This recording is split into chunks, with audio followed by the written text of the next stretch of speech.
I could tell as soon as Danny showed her in that this dame was trouble. No, not that she was trouble, but that she was bringing me a world of trouble that wasn't of her doing, just a feeling I had as I looked up and saw her in the door. "Hello, Mr. Carter," she asked nervously. I could tell she was married, as most of my clients were. "Nick Carter, ma'am," I nodded. "No, not like the punk kid singer, but I sometimes get mail for him, one of the hazards of being a PI with a famous name that lives in LA.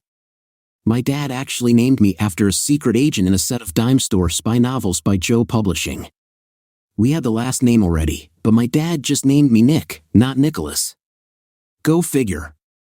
I rose as I spoke and shook her hand. "What can I do for you, ma'am?" "Your assistant said that you could help me." "I was referred by one of your previous clients." She smiled a bit more, still nervous though. "I see. Okay, Mrs. I'm Janine Linder. My husband is Dennis Linder, and he's a psychologist.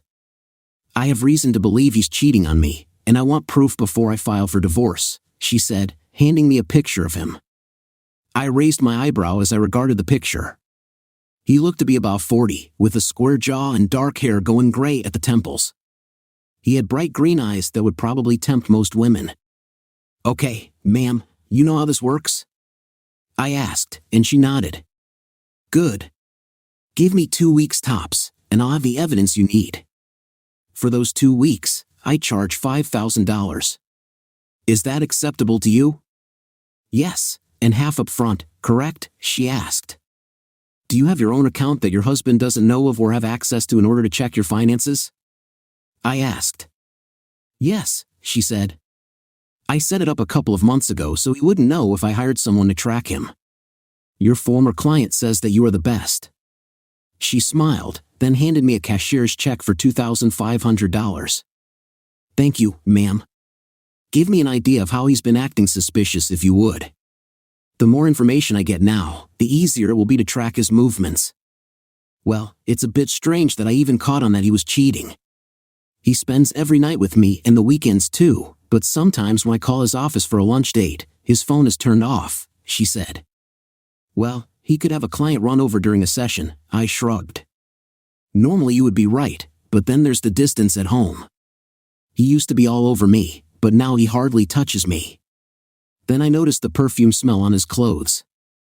At first, I thought I was imagining it, but it wasn't my brand of perfume, she said. Some of his clients could have hugged him. "And how old is he?" I asked. "He's 44, she said, and I nodded. "Well, I heard that men that age have lower sex drives than they did before hitting 40. Could that be the reason for his distance emotionally?" "You sound like you think it's just me being stupid," she said angrily. "No, ma'am, I'm just trying to figure out why you would think he's cheating.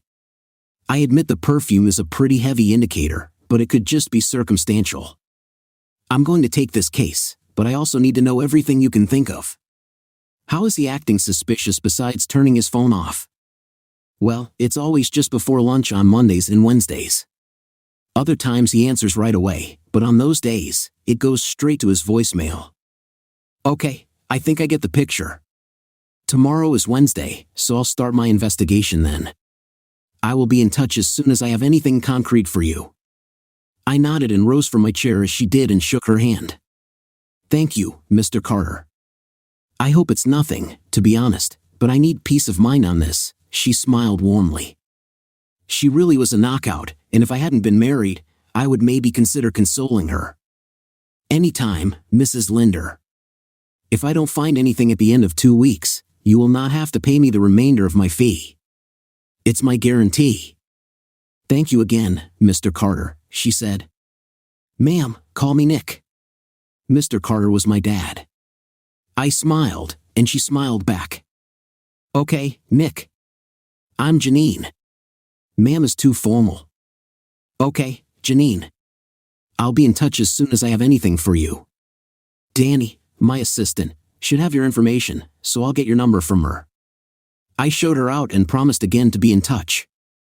As soon as Janine had left, Danny came in and plopped down on the overstuffed chair in front of my desk. "Daniela Velasquez has been my assistant for 6 years. I would honestly be lost without her, and I think she knows it. She's single, dates some but not often, and has the most gorgeous jet black hair, doe brown eyes, and a great tan that comes from her Mexican heritage. She's built like J-Lo but with more junk in the trunk and way more of a rack.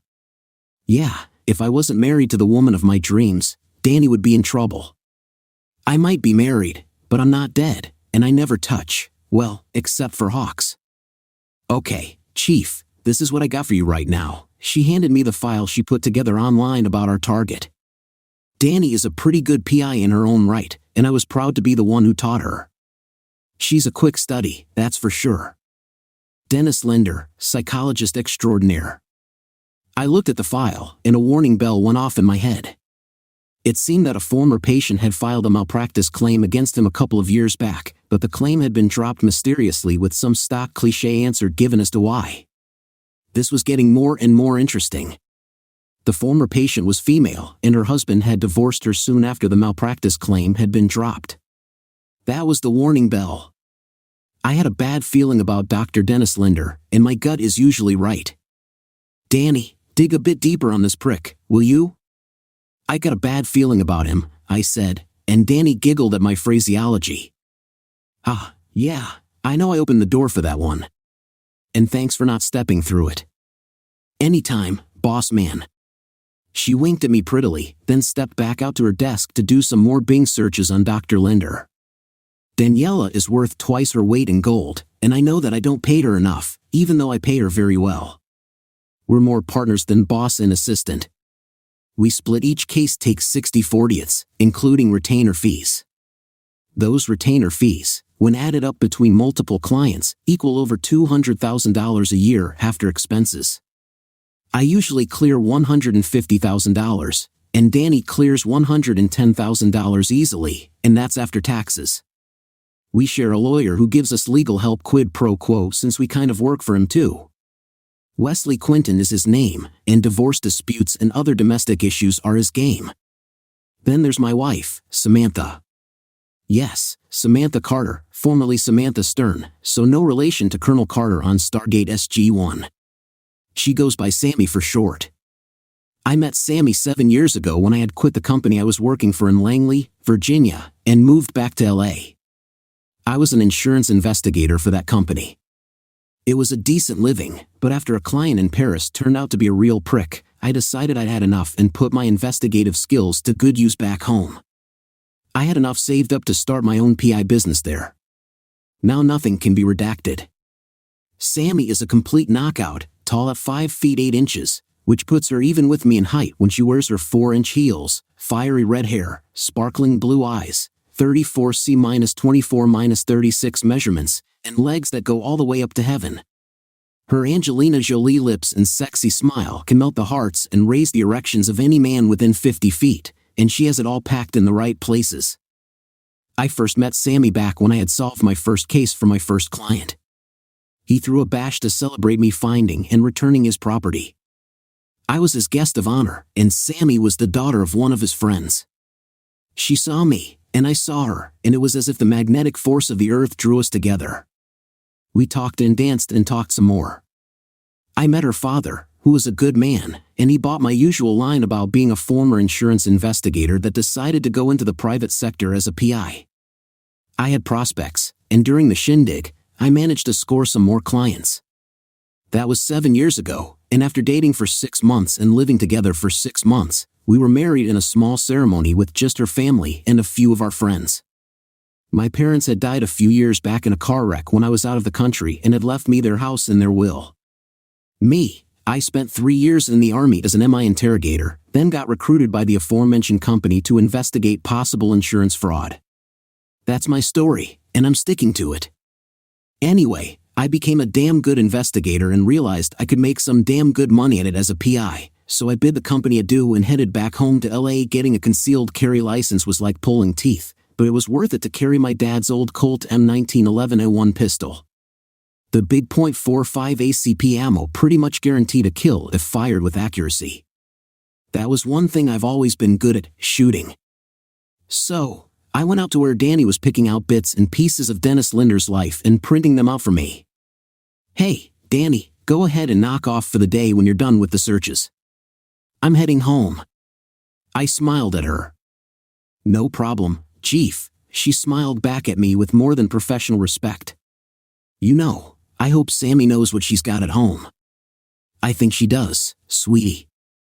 You know you're going to make some guy really happy someday if you ever settle down. I winked at her, flirting a bit. Not likely.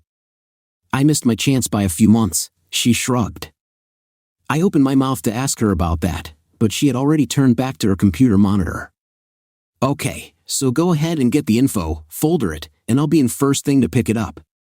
Good night, I said as I headed towards the door. Good night, boss man, she called out as I left the office. I got in my car and headed home. Somewhere along the way, I started thinking about Sammy and how she'd been acting lately. Over the past couple of months, she'd been kind of distant, as if she had something on her mind and wanted to tell me, but it always seemed as if something was holding her back. I resolved that when I got home, I was going to ask her about it until she told me. I would be an idiot to not see the writing on the wall. I'd seen it enough over the years. The story was always the same. The wife or husband was always emotionally distant either just before or just after starting an affair. Thus far, she kept telling me nothing whenever I asked her what was wrong or if she wanted to talk to me about something. Why women do the whole nothing routine, I'll never know. I know a few who don't, but most of them seem to think us guys get paid enough to read minds. Sorry, ladies, we're not psychic. Sometimes you have to spell it out for us. It was with those thoughts in mind that I pulled onto our street and noticed a Jeep Grand Cherokee Laredo parked out in front of my house. As I was pulling into our driveway, my cell rang. Hey, baby, I said when I saw my wife's name on the caller ID. Hey, Nick. When are you going to be home? We have something to discuss with you, she said. Her voice sounded weird. What do you mean, baby? Who's the we you're talking about? I had my suspicions that the we included whoever drove that Jeep. Just come home as soon as possible, okay? Okay, baby. I love you, I said. Okay, bye. Now the alarm bells in my head had turned into a full-blown klaxon horn. I made sure my pocket recorder was in my pocket and ready to go and that my cell phone had picture capability. I readied my camera function just in case. I had no idea what had gotten into Sammy. She never failed to tell me she loved me, even lately. Once, I was breathing deeply, doing some breathing exercises to calm myself. Once I had the Zen vibe going, I got out and took a snapshot of the license plate on the Jeep. I had a real bad feeling about this one. My gut was screaming at me, and I have always listened to my gut. As soon as I got in the door, I saw them kissing. They had no idea that I was that close, and I managed to get a snapshot of them together with their lips locked. I walked in as calm as can be, snapping happily away until they noticed me. I hit the record button on my pocket recorder in, where else, my pocket. Oh my God, Sammy said. You scared me, Nick. Care to explain why you're kissing some prick in my house, soon-to-be ex-wifey? I asked, eyebrow raised as I shut my phone. It's part of the reason why I wanted you to come home, Nick, she said. I looked at the prick for the first time and suddenly had the urge to pull my weapon and put a hole through his head big enough to drive a Mack truck through. Dennis Linder, my current target, was standing in my living room and towering over me. Okay, this was a sticky situation. My client's husband was now standing in my house and apparently has been screwing my wife. Right then, I wanted nothing more than to shoot him dead and her too, for that matter. My heart was breaking, but my anger kept the hurt at bay for the moment. However, if I was going to get paid, I had to play this cool. Vengeance would come later. Payback is a witch and a half, and these two were going to feel every bit of it. Okay, what is it you want to talk about? I asked with much more calm than I actually felt. Mr. Carter, may I call you Nick? He asked. No, only friends call me Nick. You're not a friend. You're the a-hole who's screwing my wife, therefore, we will never be friends. Got it? I asked with a sneer. Yes, well, I'm Dr. Dennis Linder, and I'm treating your wife with sex therapy, he said, identifying himself. Okay, does sex therapy include kissing my wife in my home? I asked, eyebrow raised once again. As a matter of fact, right now, it does. I know this is highly irregular and probably difficult to swallow, but you will need to watch us while we're doing it, he said. Dear God, this guy was dumber than a box of bowling balls. He was playing right into my hands and solidifying not only my own divorce proceeding but making sure his wife gets everything except for my alienation of affection and malpractice lawsuits that I was already planning. I just looked at him for a moment. Dr. Dennis Linder, huh? I heard you're really good at what you do. Psychology, right? I asked, buttering him up. Yes, psychology. My methods are sometimes controversial, but I always get results, he preened. So, how long has my wife been going to you for therapy? I asked, biting back my own outburst that was straining and chomping at the bit to get out. 2 months now, he confirmed. Sammy had said nothing about going to see a shrink. I looked at her then. Sammy, if things were so bad, why didn't you just talk to me? I told you years ago when we were dating that if anything was wrong, you could come to me. Don't you remember that? I asked, trying to get through to her. I guess, she said in a hesitant tone of voice. She had a confused expression on her face for a moment. Sammy, remember what we talked about, Dr. Linder said. Control. You have to assert your control. I know you don't like being powerless, so you have to take the lead, remember? His voice was strange, almost hypnotic, as he talked to her, and I saw her expression harden. You're right, Dennis. I need to show him that I'm not just some dumb woman to be pushed around. She then glared at me. Sammy, what are you talking about? I almost shouted. When have I ever pushed you into anything? In the bedroom, we always make love how you want, never how I want, she almost screamed at me. Okay, Sammy, you know what we said after we were married, that if we wanted to try something new, just discuss it and see what happens. Remember that? All you had to do was ask, and we could at least talk about it. Once again, her expression turned to one of confusion, but before Dr. Dick Nugget could say anything, her expression hardened again. Nick, I need to do this. I need to see what other tools are out there for me. You can either watch or don't watch, but I'm going to do this, she said firmly. Sammy, don't do this, please. I really wanted to say, give me more evidence, please, but I refrained. I would be getting way more evidence than I needed. Nick, this won't affect us. I still love you, she said with a hint of a smile.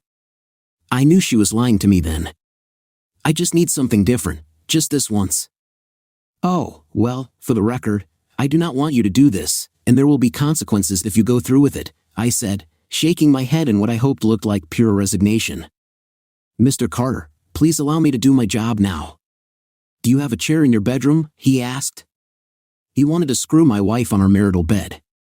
Note to self, burn the bed and get a new one. We do, yes. Wait, do you really want me in there? I asked with a horrified look on my face. It is necessary, yes, Dr. Dumb said. If you insist, I snarled. Doctor, is there no other way to get my wife back to normal?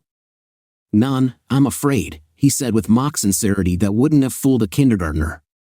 Well, I hope you don't expect me to participate in adultery, I said pointedly.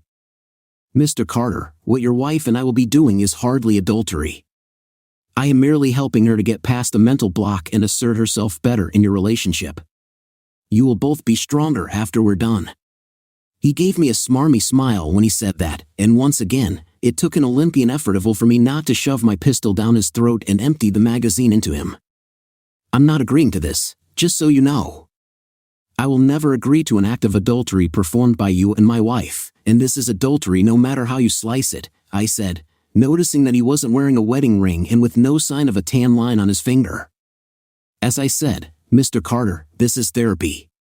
Granted, it's controversial therapy, but it is not adultery. His smile this time was condescending. Oh, this was going to be very fun after a bit of pain. Well, not pain, my love for Sammy had died, and I was feeling numbness and a keen sense of righteous fury at what I was going to do to this a-hole after he finished screwing my soon-to-be ex-wife. Since my wife had agreed to all this, for me, she was damaged goods, and there was no point in fighting for her. The only thing I would do now is gather all the evidence and ensure that they have a meeting with Karma soon. She is not worth jail time anymore. I'm still not agreeing to it. I shook my head even as I followed them to the master bedroom. I surreptitiously took out my iPhone and started the camera rolling as he undressed Sammy and had her lie on the bed. Sammy undressed too, and neither one of them looked my way as I sat in the chair to get plenty of footage. Last chance, you two, I said. Don't do this. This is being done without my consent, I said to ensure that it was recorded and that I had not consented to this act. The doctor looked at me with my iPhone sticking up out of my jacket pocket, but he didn't realize it was recording video. He sneered, like you have a choice in it, punk. He then thrust forward into Sammy, and that was it. That was all I needed to see, it was all I needed to record. Janine's case was now airtight, and that was that. I stood up from the chair and walked calmly to where Dr. Needledick was laying into Samantha with relish and abandon. I grabbed him by the hair and yanked hard, pulling him backward and out of her. I then hit the nerve bundle between his neck and shoulder, and he folded like a bad poker hand. He was still conscious but unable to move. You thought I would not do anything, doctor? My ex-wife never told you what I do for a living, did she? I could see the confusion on his face. Sammy was glaring at me now as if I had grown a third eye. I'm a private detective, doctor. I now have evidence of you attempting to cuck me with my wife. Now I have the proof I need for an infidelity divorce. I have video and audio. I also now have proof of alienation of affection and malpractice. I grinned in triumph, then reached to my belt and drew my sidearm. See, you're a big man, doctor. I might lose to you in a straight-up fight, but Colonel Sam Colt makes all men equal in the eyes of God. You should be able to move in a moment. Once you can, get dressed, grab your things, and get out of here, I said calmly and evenly, which scared the living bejesus out of both of them. I heard Sammy gasp, good. I looked over at the woman who had just broken my heart.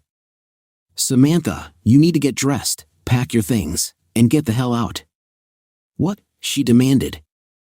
You heard me. I told you there would be consequences if you went through with this, and those consequences are going to be pretty bad. I felt detached, as if my emotions weren't functioning as they should. Those consequences start now. You will pack your things, put them in either your car or his SUV, and leave.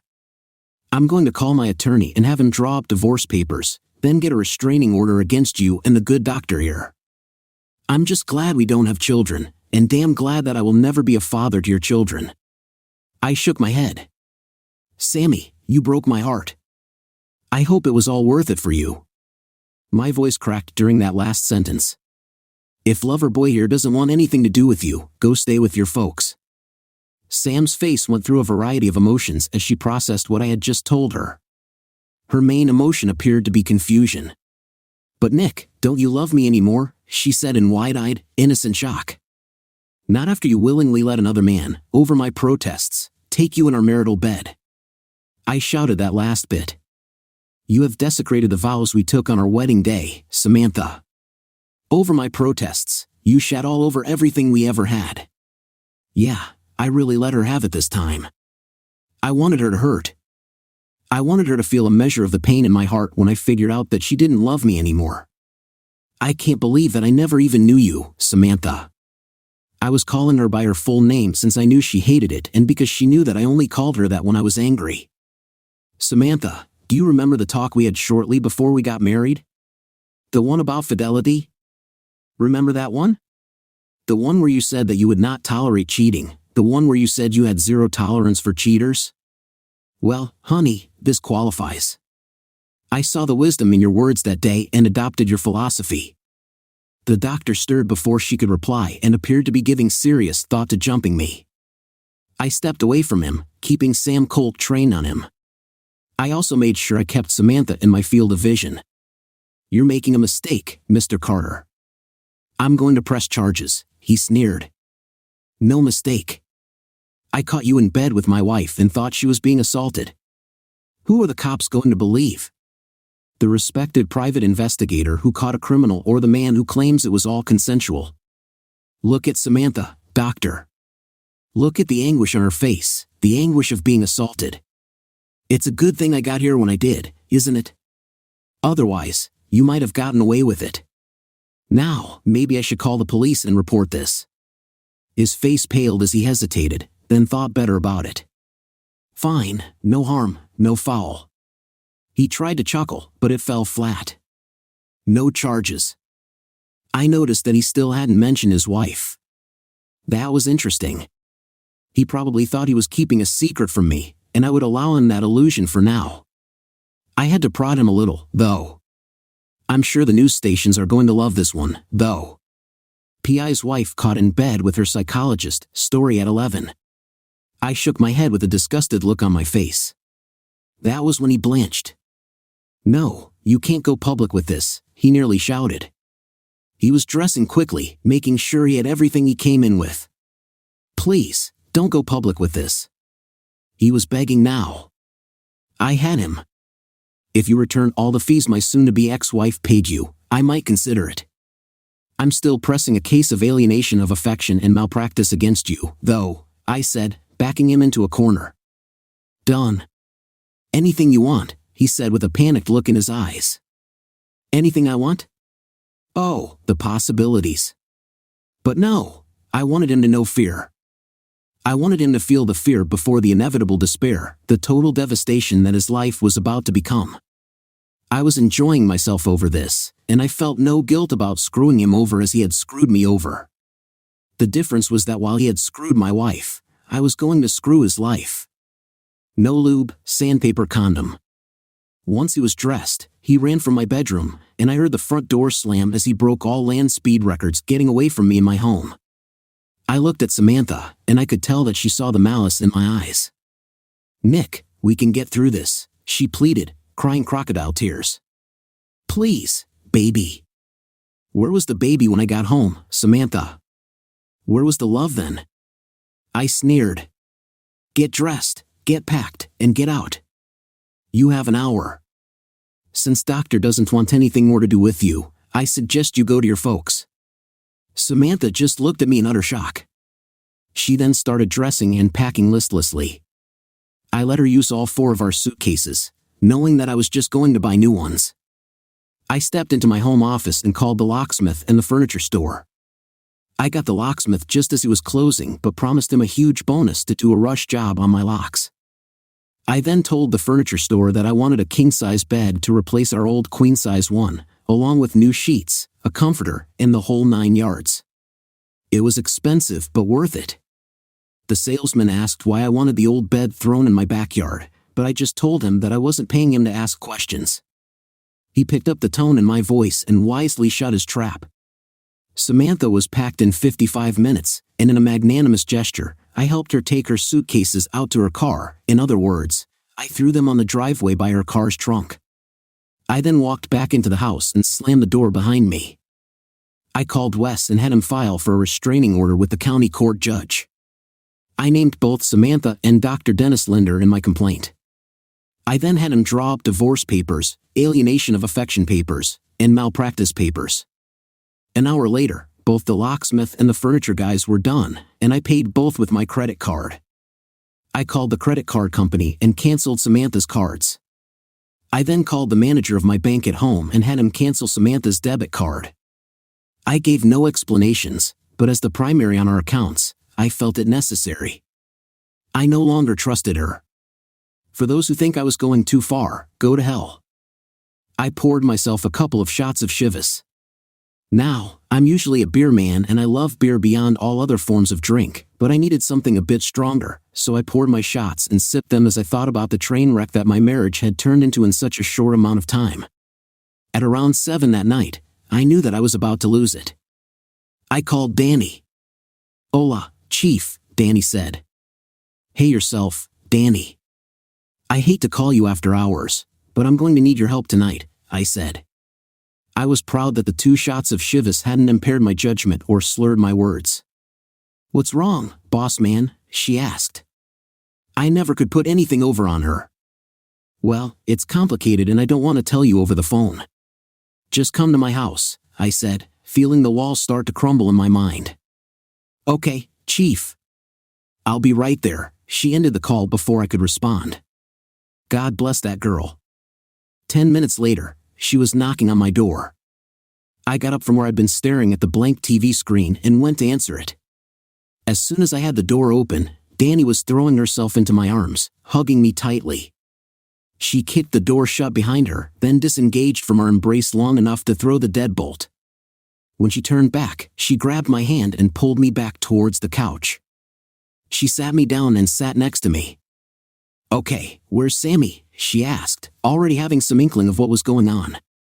After all, Sammy's car wasn't in the driveway, and I wasn't as distraught as I would have been if she had died.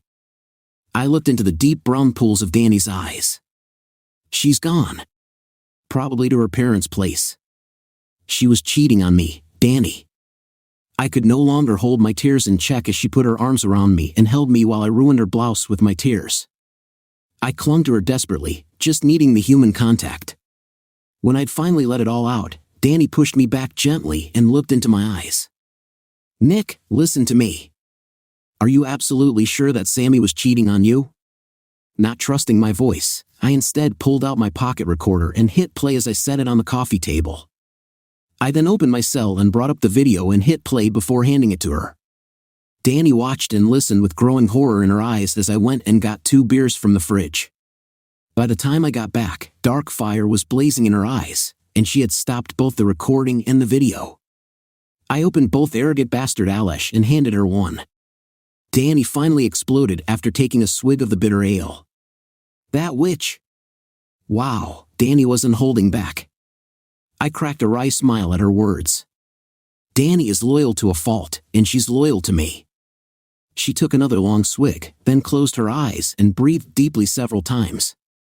"Nick, what are you planning?" she asked as she laid her hand on mine. "Because whatever it is, I want in. Nuclear strike on the doctor.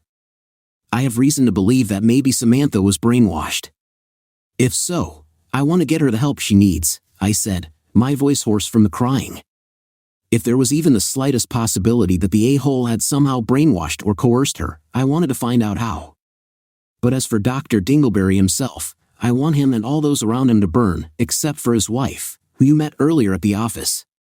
Turns out she was right about him cheating, and it was with my own wife. This is some shit, Nick.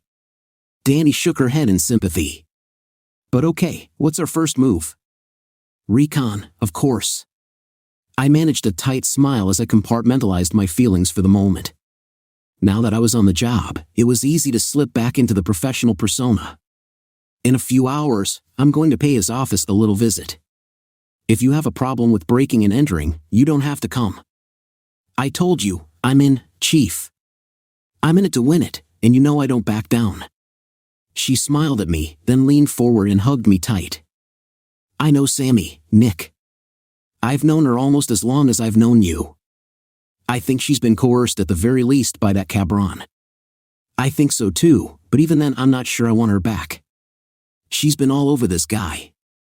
She's known this tool for 2 months, and in that time, he managed to convince her that our marriage was just another toilet bowl in which to take a dump, I said, still hugging her tight. God, she felt good. I pushed her back gently as my body started stirring and looked into her eyes. There was something there that I hadn't seen in Samantha's eyes in a long time, lust, pure unbridled lust, and I was sorely tempted to kiss her right then and there. There were only 2 things stopping me. 1, I was hoping that Samantha was a victim of brainwashing or coercion here and that we could somehow work through all this. 2, even if she was more willing than she appeared, I wasn't going to stoop to her level and cheat with anyone, even Danny. Danny, I know what you're thinking, and you have no idea how tempting it is right now, but we have a job to do. I forced out the words through sheer iron willpower. I steeled my resolve and pressed onward. We need to swing by the office and pick up the van. Good call, boss, she said, curbing her own feelings. It didn't take a rocket scientist to see that she'd always had a bit of a crush on me. We flirted back and forth, but I thought she was okay with just flirting. But now that Sammy was out of the picture, at least for the moment, it was obvious she wanted more. Part of me was dying to give her what she wanted, and that part of me wanted it just as badly as she did. But, and here's the kicker, I was not going to do what my wife had done. No, my vengeance was going to be far more terrible if things went as I feared. Also, I didn't want to hurt Danny, And I knew that if Sammy had been coerced or brainwashed by Dr. Dickhead, Danny would be hurt badly if or when I decided to work things out with Sammy. We left in her car and picked up the van at the office. I grabbed the Comcast sign magnets out of the back and slapped them on the sides of the van. Urban camouflage, gotta love it.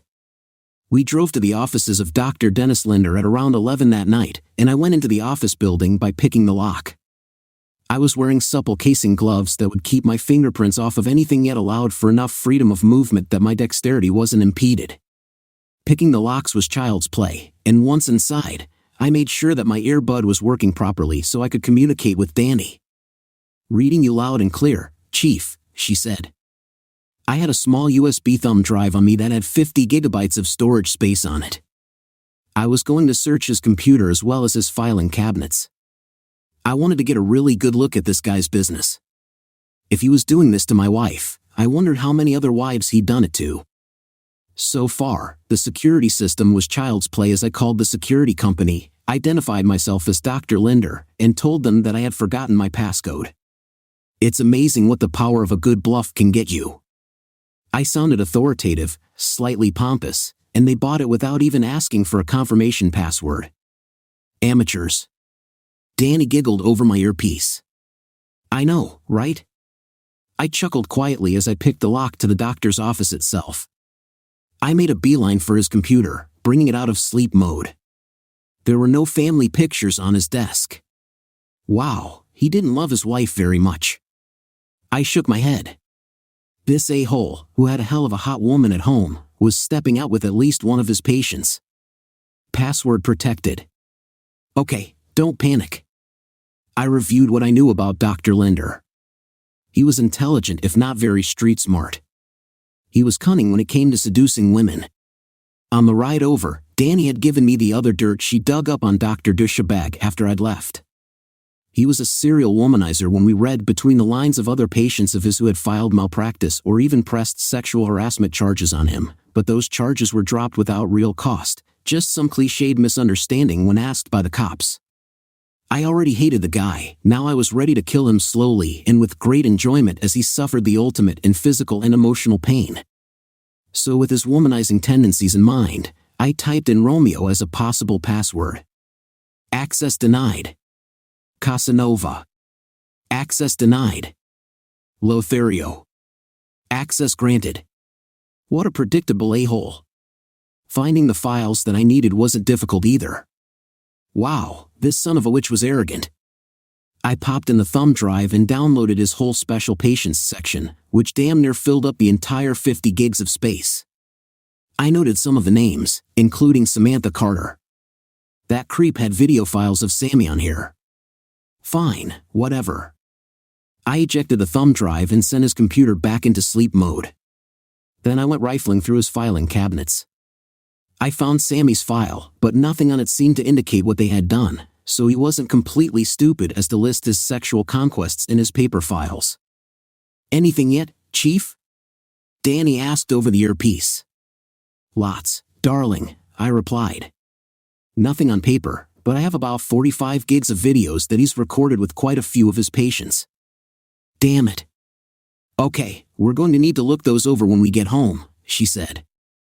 I had a funny feeling about the way she said we and home when talking about our plans for the immediate future. When I left the office, I made sure that the doors were all locked and that there was no trace that I had ever been there.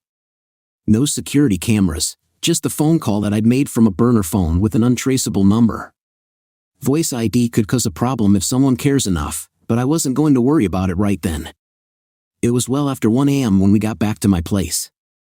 We got inside after I put the garage door down, and before I could say anything, Danny blindsided me. I'm staying the night with you, Nick, she said firmly, leaving no room for argument. Okay, I shrugged. You can have the guest room. No, Nick. I'm staying in your room, in your new bed, and I'm not taking no for an answer. You shouldn't be alone tonight, even if we don't have sex. And there it was, out in the open. The invisible elephant had been revealed. Danny, I trust you. You're about the only woman on earth that I trust right now. I'm asking you to please don't make me break my marriage vows tonight, okay? I asked. I promise, she said with a smile, then kissed my cheek. We'll go over the footage in the morning. I brought my laptop so we can split the videos and get them done twice as fast. Sounds like a plan, sweetie, I said as I headed in to get a shower. I felt filthy, and not just because I hadn't had a shower since before I went to work the previous morning. As I stood under the water, my mental compartment opened and all the feelings of betrayal came rushing back. I was sobbing against the wall of the shower when I heard the shower door slide open. The next thing I knew, I was being held by a wet and naked Danny. She held me close, stroking my back as she washed me. I would have probably taken her without a second thought, something that I would at least regret in the morning. She dried us both off, then guided me into my bedroom. She didn't even bother with pajamas or a nightshirt. She put me in bed, covered me with the sheet, and then went around and climbed in on the other side. I numbly fell asleep shortly after my eyes closed. I was completely exhausted both physically and emotionally. I awoke the next morning with a smile on my face. Sammy had spooned me during the night, her body pressing into my back. I shouted, then jumped off the bed like it was on fire. It was real. It wasn't just a dream. Sammy had really cheated on me and left me. Danny got up and hugged me close. God, she was putting on the full court press with me. I decided to nip it in the bud. Danny, listen to me, okay? I choked out at her reluctant nod. I continued, Danny, I'm sorry for that just now. I thought yesterday was just a really bad nightmare. I'd be lying if I said I didn't think of you in that way sometimes, but I love my wife, or who she used to be before that scumbag got his hands on her. But I promise you one thing right now, if Samantha went along with this all willingly, I'm going to divorce her. When that's done, if you still want me, I'm more than willing to try with you, okay? And that's one reason I fell in love with you, she sighed in resignation. You're the most honorable man I've ever met. Her voice was equal parts admiration and exasperation. Thanks, sweetie. I kissed her cheek as I released her nubile body. I got a good look at her without the tears in my eyes, and she literally took my breath away. She was tan all over with no tan lines. Dear Lord, I was being tempted like I'd never been tempted before. Like what you see, Poppy, she gave me a seductive grin. I managed. All the blood was in my small head at that point, and my brain was oxygen deprived. I had swollen to mammoth proportions compared to normal. Danny looked down and smiled but didn't reach for me. When this is over and if you aren't with Sammy again, I'm going to screw your brains out for the rest of our lives, Poppy, she whispered, which made my tool jump even more. Danny, if I'm not with Sammy when the dust settles, I'll let you, I whispered back. Then I got dressed, and Danny left the room, but I heard the sizzle of the frying pan out in the kitchen. I smiled at that, then got dressed in jeans and a t-shirt, put on my belt with the holster, and went out to join her. I didn't usually wear my pistol at home, but I wasn't going to take any chances with a possibly sociopathic psychologist out there.